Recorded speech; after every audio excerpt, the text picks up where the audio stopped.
you know how it's easy to mod Civics and stuff? Throw that out the window. That doesn't apply here.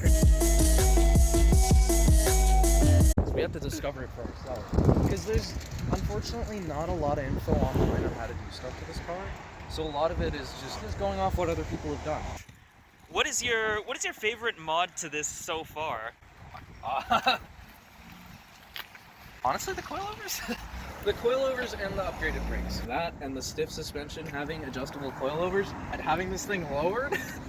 It's like a really big go-kart. It's really weird. It's fun times. It's fun times on this car. You cannot go wrong with the CRV. And it has the table. You got the table? Yeah, of course, I have chairs for the table. Oh yeah. As you can see, this is the best thing to come out of Honda. Honestly, you cannot go wrong with this.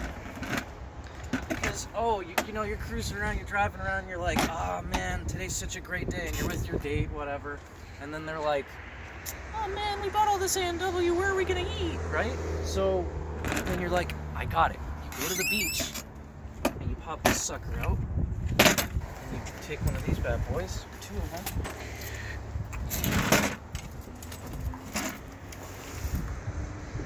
You can't tell me this isn't the best thing to come out of the car ever. Has Honda CRV branding. That is gorgeous. The table kind of has some drip. The table has mad drip. And an umbrella hole. If you can find an umbrella that fits that, good for you. I haven't yet. But if you can, that. Anyway, there's a lot of weird things you wouldn't even know around this car unless you did a weird amount of research, or unless you know somebody who knows a weird amount about this car. Like you? Yes! I'm the CRV friend now, and whether that's a good or a bad thing, I don't know. There are no editions of this car that use a sports-specific engine like the SI. It has always used the B20. It's interchangeable with B18B parts, but not B18C parts, because that's the VTEC version. Can we see the engine?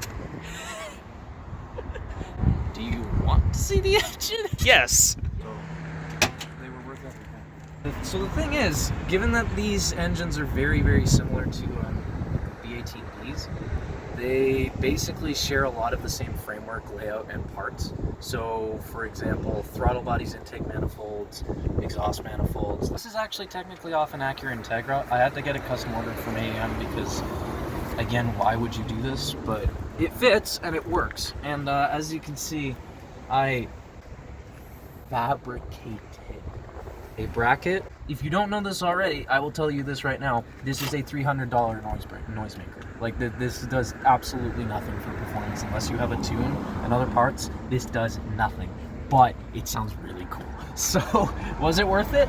Kinda. Does it do nothing? Yes, but I mean, come on, that red is really great. It's beautiful. It's Look at that cherry red. I know, it's like a metallic cherry. I gotta admit, they did a good job with the paint. How do you protect your front end and everything else from the elements when you go off-roading? Basically covering up as many holes as you can. You can kind of see here that there was a big gaping hole here and a bit there. And even if you look in the wheel well here, you can kind of see my Freon. That's the Freon for the AC. It's mounted right here. And normally there's trim that comes down here, but I didn't want it because when you get towed, that would get tugged on. But this, I actually just wrapped some sheet metal around the bracket, and now it's protected. And so water, and you can kind of hear here. It actually is done. I even took a hose to it.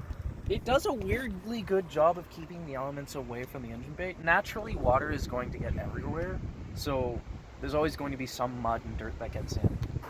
Do I wish it were prettier? Do I wish I had a lot of money to finish this off? Absolutely. I wish I had a lot of money just to K-swap it. But we have no money. So, kind of operating on the modus operandi of get it to where I can now. Later on, we'll finish everything.